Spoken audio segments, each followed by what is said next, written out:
ಅರಣ್ಯ ಇಲಾಖೆ ರೈತ ದಲಿತ ವಿರೋಧಿ ನೀತಿ ಖಂಡಿಸಿ ಜೂನ್ 27ರಂದು ಪ್ರತಿಭಟನೆ.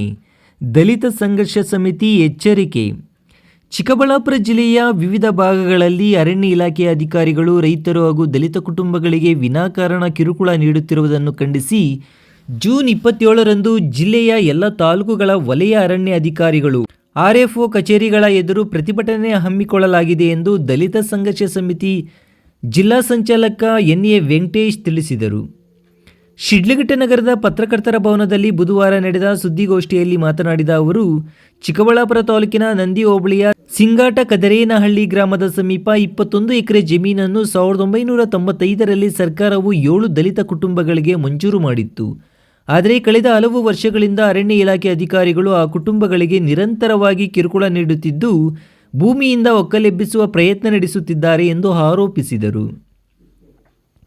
ಇನ್ನು ಮಂಜೂರಾದ ಜಮೀನಿನ ಕುರಿತು ಅರಣ್ಯ ಇಲಾಖೆ ಅಧಿಕಾರಿಗಳು ಒಂದೊಮ್ಮೆ ಇದು ಕಂದಾಯ ಇಲಾಖೆಗೆ ಸೇರಿದ ಭೂಮಿ ಎಂದು ಹೇಳಿದರೆ, ಮತ್ತೊಮ್ಮೆ ಇದು ಜಮೀನು ಅರಣ್ಯ ಇಲಾಖೆಗೆ ಸೇರಿದ್ದು ಎಂದು ಹೇಳುತ್ತಿದ್ದಾರೆ. ಇಲಾಖೆಗಳ ನಡುವಿನ ಸಮನ್ವಯದ ಕೊರತೆಯಿಂದಾಗಿ ದಲಿತ ಕುಟುಂಬಗಳು ಸಂಕಷ್ಟಕ್ಕೆ ಸಿಲುಕಿದ್ದು ತಮ್ಮ ಹಕ್ಕಿನ ಭೂಮಿಯಲ್ಲಿ ಕೃಷಿ ನಡೆಸಲು ಸಾಧ್ಯವಾಗದ ಪರಿಸ್ಥಿತಿ ನಿರ್ಮಾಣವಾಗಿದೆ ಎಂದು ದೂರಿದರು. ಇನ್ನು ಈ ಪ್ರಕರಣಕ್ಕೆ ಸಂಬಂಧಿಸಿದಂತೆ ಅರಣ್ಯ ಇಲಾಖೆಯ ಸೆಟ್ಲ್ಮೆಂಟ್ ಅಧಿಕಾರಿಗಳೇ ಪರಿಶೀಲನೆ ನಡೆಸಿ 21 ಎಕರೆ ಭೂಮಿ 7 ದಲಿತ ಕುಟುಂಬಗಳಿಗೆ ಸೇರಿದ್ದು ಎಂದು ತೀರ್ಪು ನೀಡಿದ್ದರೂ ಸ್ಥಳೀಯ ಮಟ್ಟದ ಅರಣ್ಯ ಹಾಗೂ ಕಂದಾಯ ಇಲಾಖೆ ಅಧಿಕಾರಿಗಳು ಅದನ್ನು ಸಮರ್ಪಕವಾಗಿ ಜಾರಿಗೊಳಿಸದೆ ಜನರಿಗೆ ತೊಂದರೆ ನೀಡುತ್ತಿದ್ದಾರೆ ಎಂದು ಅವರು ಆರೋಪಿಸಿದರು. ದಲಿತ ಕುಟುಂಬಗಳಿಗೆ ನ್ಯಾಯ ಒದಗಿಸುವ ಬದಲು ಅಧಿಕಾರಿಗಳು ಗೊಂದಲ ಸೃಷ್ಟಿಸಿ ಭೂಸ್ವಾಮ್ಯದ ಹಕ್ಕನ್ನು ಪ್ರಶ್ನಿಸುತ್ತಿರುವುದು ಖಂಡನೀಯ. ದಲಿತರು ಮತ್ತು ರೈತರ ಹಕ್ಕುಗಳ ರಕ್ಷಣೆಗೆ ದಲಿತ ಸಂಘರ್ಷ ಸಮಿತಿ ನಿರಂತರ ಹೋರಾಟ ನಡೆಸುತ್ತಿದ್ದು, ಈ ಅನ್ಯಾಯದ ವಿರುದ್ಧ ಜಿಲ್ಲೆಯಾದ್ಯಂತ ಪ್ರತಿಭಟನೆ ನಡೆಸುವ ಮೂಲಕ ಸರ್ಕಾರ ಹಾಗೂ ಸಂಬಂಧಪಟ್ಟ ಇಲಾಖೆಗಳ ಗಮನ ಸೆಳೆಯಲಾಗುವುದು ಎಂದು ಎನ್.ಎ. ವೆಂಕಟೇಶ್ ಹೇಳಿದರು. ಇನ್ನು ಜೂನ್ 27ರಂದು ಜಿಲ್ಲೆಯ ಎಲ್ಲ ತಾಲೂಕು ಕೇಂದ್ರಗಳಲ್ಲಿರುವ ವಲಯ ಅರಣ್ಯ ಅಧಿಕಾರಿಗಳ ಕಚೇರಿಗಳ ಎದುರು ಸಂಘಟನೆಯ ಕಾರ್ಯಕರ್ತರು, ರೈತರು ಹಾಗೂ ದಲಿತ ಸಮುದಾಯದ ಮುಖಂಡರು ಭಾಗವಹಿಸಿ ಪ್ರತಿಭಟನೆ ನಡೆಸಲಿದ್ದಾರೆ. ಇನ್ನು ಸಮಸ್ಯೆಗೆ ಶಾಶ್ವತ ಪರಿಹಾರ ಕಲ್ಪಿಸಿ ಮಂಜೂರಾದ ಜಮೀನಿನ ಹಕ್ಕನ್ನು ಫಲಾನುಭವಿಗಳಿಗೆ ಖಚಿತಪಡಿಸಬೇಕೆಂದು ಅವರು ಆಗ್ರಹಿಸಿದರು. ಇನ್ನು ಈ ಸುದ್ದಿಗೋಷ್ಠಿಯಲ್ಲಿ ದಲಿತ ಸಂಘರ್ಷ ಸಮಿತಿಯ ತಾಲೂಕು ಸಂಚಾಲಕ ದೊಡ್ಡ ತಿರುಮಲಪ್ಪ, ಸಂಘಟನಾ ಸಂಚಾಲಕ ಡಿ.ಎಂ. ವೆಂಕಟೇಶ್, ರಾಜ್ಕುಮಾರ್, ಮುನಿಕದಿರಪ್ಪ, ಸದಸ್ಯರಾದ ರಾಮದಾಸ್ ಹಾಗೂ ರಾಮಕೃಷ್ಣಪ್ಪ ಉಪಸ್ಥಿತರಿದ್ದರು. ಏನಂದರೆ ಇದು ಈ ಮುಂಚೆನೆ ನಾವು ಏನು 2 ವರ್ಷಗಳ ಹಿಂದೆ ಈ ಜಮೀನನ್ನು ನಾವು ಅಕ್ವಿಸಿಷನ್ ಮಾಡ್ಕೊಂಡಿದ್ವೋ, ವಶಪಡಿಸ್ಕೊಂಡ್ವೋ ಅರಣ್ಯ ಇಲಾಖೆಯವರು, ಆ ನಂತರ ಇವರು ದಲಿತ ಎಲ್ಲರೂ ಫಾರೆಸ್ಟ್ ಸೆಟಲ್ಮೆಂಟ್ ಆಫೀಸರ್ ಅಂತ ಇರ್ತಾರೆ, ಅವ್ರ ಹತ್ರ ಒಂದು ಅರ್ಜಿ ಸಲ್ಲಿಸ್ಕೊಂತಾರೆ, ಈ ಥರ ನಮ್ಗೆ ಅನ್ಯಾಯ ಆಗ್ತಾ ಇದೆ ಅಂತ. ಅವರು ವಿಚಾರಣೆ ನಡೆಸಿ ದಾಖಲೆಗಳನ್ನು ಪರಿಶೀಲನೆ ಮಾಡಿ, ಇಲ್ಲ ಇದು ದಲಿತರಿಗೆ ಸೇರಬೇಕಾಗಿರ್ತಕ್ಕಂಥ ಜಮೀನಿದು, ಇದು ನಮ್ಮ ಇಲಾಖೆಗೆ ಸೇರಿರೋದಿಲ್ಲ ಅಂತ ಸಿಂಧುಗೊಳಿಸ್ತಾರೆ. ಯಾರು ದಲಿತ ರೈತರ ಅರ್ಜಿಗಳನ್ನು ಸಿಂಧುಗೊಳಿಸಿ ಆದೇಶ ಹೊರಡಿಸ್ತಾರೆ. ಅದನ್ನೆಲ್ಲ ಇಟ್ಕೊಂಡು ಇವರು ತಹಶೀಲ್ದಾರ್ ಅವರಿಗೆ ಒಂದು ಅರ್ಜಿಯನ್ನು ಹಾಕ್ತಾರೆ. ಇದು ನಮಗೆ ಸೇರಿದ್ದಲ್ಲ, ಇದು ಸಂಪೂರ್ಣವಾಗಿ ನಿಮ್ಮ ಕಂದಾಯ ಇಲಾಖೆಗೆ ಸೇರಿರ್ತಕ್ಕಂಥದ್ದು.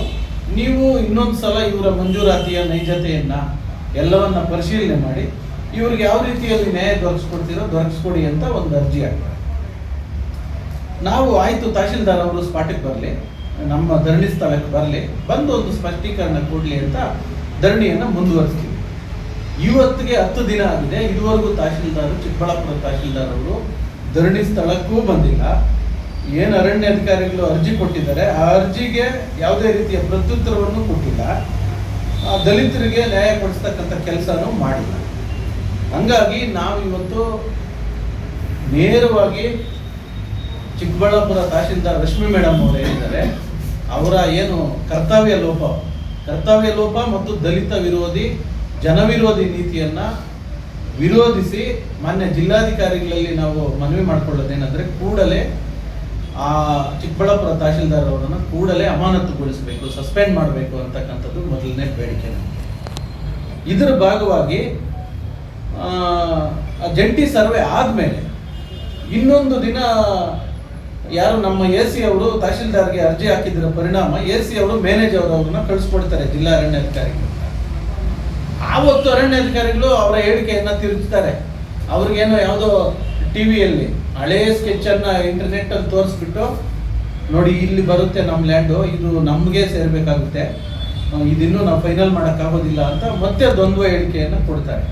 ಕಾಲೇಜಿಗೆ ಬೇಷರತ್ತಾಗಿ 55 ಎಕರೆ ಮಂಜೂರಿ ಮಾಡಿಬಿಟ್ಟು ಕಣ್ಣು ಮುಚ್ಚಿ ಕೂತ್ಕೊಂಡಿದ್ದಾರೆ. ಬಡವರಿಗೆ 21 ಎಕರೆ ಬರ್ತದೆ, 7 ಜನಕ್ಕೆ 3 ಎಕರೆ. ಆ ಜಮೀನನ್ನು ಬಿಡಲಿಕ್ಕೆ ರೆಡಿ ಇಲ್ಲ, ಎಲ್ಲ ಕಾನೂನುಬದ್ಧವಾಗಿ ದಾಖಲೆಗಳಿದ್ರೂ ಕೂಡ. ಆಮೇಲೆ ಇನ್ನೊಂದು ವಿಚಾರ, ಇವತ್ತು ನಾವು ಈಶಾ ಫೌಂಡೇಶನ್ ಅಂತ ಅಲ್ಲಿ ನೋಡಿದ್ವಿ ಸರ್, ಅಲ್ಲಿ 85 ಎಕರೆ ಗೋಕಾಡು ಅಂದರೆ ಅದು ಅರಣ್ಯಕ್ಕೆ ಸೇರಿರ್ತಕ್ಕಂಥದ್ದು. ಅಲ್ಲಿ 85 ಎಕರೆನ ಅವರು ಒತ್ತುವರಿ ಮಾಡ್ಕೊಂಡಿದ್ರು ಕೂಡ, ಇವ್ರ ಗಮನದಲ್ಲಿ ಇದ್ರೂ ಕೂಡ ಅದನ್ನ ತೆರವುಗೊಳಿಸ್ತಕ್ಕಂಥ, ಅದನ್ನು ವಶಪಡಿಸ್ತಕ್ಕಂಥ ಯಾವುದೇ ಕ್ರಮವನ್ನು ಜರುಗಿಸ್ತಾ ಇಲ್ಲ DF. ಹಾಗಾದ್ರೆ ಅಲ್ಲಿ ಈಶಾ ಫೌಂಡೇಶನ್ ನಿಂದ ಯಾರಿಗೆ ಅದು ಆಧ್ಯಾತ್ಮಿಕ ಕೇಂದ್ರ ಇರಬಹುದು, ಅದರ ವಿರುದ್ಧ ನಾವು ಆರೋಪ ಮಾಡ್ತಾ ಇಲ್ಲ. ಆದರೆ ಇಲಾಖೆ ತನ್ನ ಆಸ್ತಿಯನ್ನ ಯಾರೋ ಉಳ್ಳವರು ಬಲಾಢ್ಯರು ಒತ್ತುವರಿ ಮಾಡ್ಕೊಂಡಿದ್ರೆ, ಇವರು ಅದನ್ನ ಸರ್ಕಾರಕ್ಕೆ ತೆಗೆದುಕೊಳ್ಳದೆ, ಇಲಾಖೆಗೆ ತೆಗೆದುಕೊಳ್ಳದೆ ಕಣ್ಣು ಮುಚ್ಚಿ ಕೂತ್ಕೊಂಡಿರ್ತಕ್ಕಂಥ ಅದರ ಹಿಂದಿನ ಉದ್ದೇಶ ಇದೆ. ಹಾಗಾಗಿ ಬಡವರಿಗೆ ಒಂದು ನ್ಯಾಯ, ಶ್ರೀಮಂತರಿಗೆ ಒಂದು ನ್ಯಾಯ, ರಾಜಕೀಯವಾಗಿ ಪ್ರಬಲರಾಗಿರ್ತಕ್ಕಂಥವರಿಗೆ ಒಂದು ನ್ಯಾಯವನ್ನು ಅನುಸರಿಸ್ತಾ ಇರ್ತಕ್ಕಂಥ DF ಅವರ ಮೇಲೂ ಕ್ರಮ ಆಗಬೇಕು ಅಂತ ಹೇಳಿ 29ನೇ ತಾರೀಕು ನಾವು ಹಮ್ಮಿಕೊಂಡಿರ್ತಕ್ಕಂಥ ಪ್ರತಿಭಟನೆಯ ಸುದ್ದಿಯನ್ನು ತಾವೆಲ್ಲರೂ ಕೂಡ ತಮ್ಮ ತಮ್ಮ ಪತ್ರಿಕೆ ಮಾಧ್ಯಮಗಳಲ್ಲಿ ಪ್ರಕಟಿಸಬೇಕು.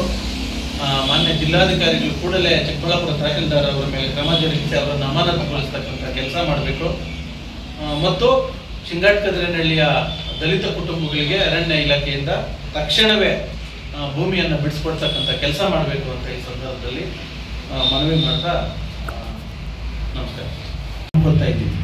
ಯಾಕಂತಂದ್ರೆ ಏನು ಕರ್ತವ್ಯವನ್ನು ಮರೆತು ಅವರು ದಿನಕ್ಕೊಂದು ಹೇಳಿಕೆ ಕೊಡ್ತಾ ಇರತಕ್ಕಂಥ DF ಅವರನ್ನು, ಅವರ ಮೇಲೂ ಕ್ರಮ ಆಗಬೇಕು, ಅವರ ವಿರುದ್ಧನೂ ಮೇಲಧಿಕಾರಿಗಳು ಕ್ರಮ ಜರುಗಿಸಬೇಕು.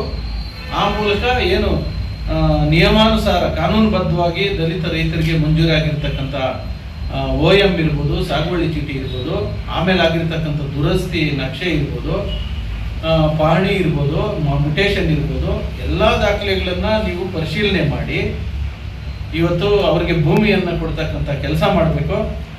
ಒಂದು